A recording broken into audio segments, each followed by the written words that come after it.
మన పిల్లల భవిష్యత్తు ఇప్పుడే పునాది వేయబడుతుంది. వాళ్ళకు ఆరోగ్యం కలగాలి, క్షేమం కలగాలి, కృప కలగాలి, కృప విస్తరించబడాలి, ఓ దీవెన కలగాలి. అందరు నోరు తెరవండి. పిల్లల భవిష్యత్తు కొరకు ప్రార్థన చేయబోతున్నా. తల్లిదండ్రులు చేతులు ఎత్తండి. ఎంతమంది పిల్లలు వచ్చినా వాళ్ళు వస్తే పిల్లలను లేపి నిలబెట్టండి. మీ పిల్లలు లేపి నిలబెడితే మీకు మంచిది. ఆ తర్వాత సేవకులందరూ చేతులు పట్టుకుని ప్రార్థన చేస్తారు. ఇప్పుడు పిల్లల కొరకు, చదువుల కొరకు, ఆరోగ్యం కొరకు, సీట్ల కొరకు, నిలబడిన పిల్లలందరి కొరకు, రాని వారి పిల్లల కొరకు కూడా మనం ప్రార్థన చేద్దాం. స్తోత్రం, స్తోత్రం, స్తోత్రం. మహాగణుడా, పరిశుద్ధుడా, ప్రేమ కలిగిన మా తండ్రి, కృపా సత్య సంపూర్ణుడా, నీ పరిశుద్ధ పుణ్యనామానికి వందనాలయ్యా.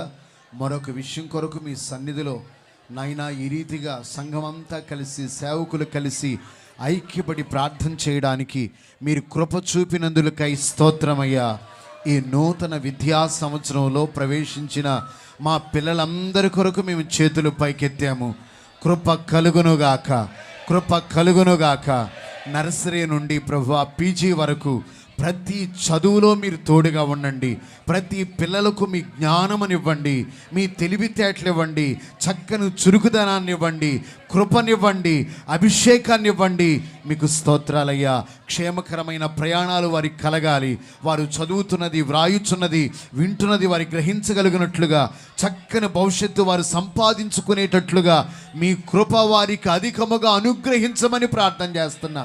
మీ దయలో వారు ఎదగాలయ్యా, కృపలో ఎదగాలి ప్రభువా. నీవే బుద్ధి, విజ్ఞాన, సర్వ సంపదలు అనుగ్రహించగలిగిన దేవుడివి.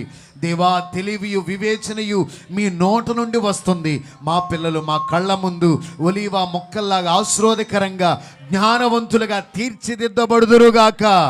అట్టి బలమైన కార్యం చేయి. ఈ సంవత్సరం వారి ప్రభువా, సంవత్సర ప్రారంభం నుండి ముగింపు వరకు వారి చదువంతట్లో మీరు తోడుగా ఉండి బలమైన కార్యాలు చేసి మీ నామానికి మహిమ తెచ్చుకున్నామని యేసు నామములో ప్రార్థించి అడుగుచున్నాం తండ్రి, ఆమేన్. పిల్లలందరి పట్ల కార్యం జరిగిస్తున్న దేవునికి చేతులు ఊపుతూ స్తోత్రాలు చెల్లిద్దాం.